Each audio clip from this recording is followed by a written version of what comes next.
ஆண்டவர் இன்றைக்கு நம்மளோடு கூட பேசுகிற வசனம் மார்க் 15வது அதிகாரம் 30-31வது வசனம். உன்னை நீயே ரட்சித்துக்கொள், சிலுவையில் இருந்து இறங்கி வா என்று அவரை தூஷித்தார்கள்.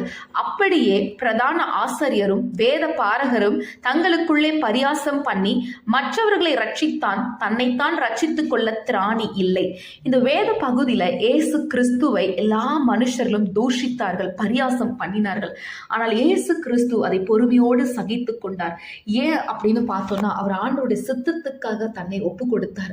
ஆண்டவர் இயேசு கிறிஸ்து எப்படி தன்னை தூஷித்தார்கள், தன்னை பரியாசம் பண்ணும் போது ஒன்றும் மறு உத்தரவு கொடுக்காமல் அதை சகித்தார். ஏன்னா அவருடைய வாழ்க்கையில தேவ சித்தம் நிறைவேறணும். அவர் ஆண்டவரோட விருப்பம், அவர் மரித்து அதன் மூலமாய் தங்களுடைய பிள்ளைகளுக்கு புதிய உடன்படிக்கையின் விடுதலை கிடைக்கணும்னு ஆண்டவர் இயேசு கிறிஸ்து தன்னையே ஒப்பு கொடுத்தார்.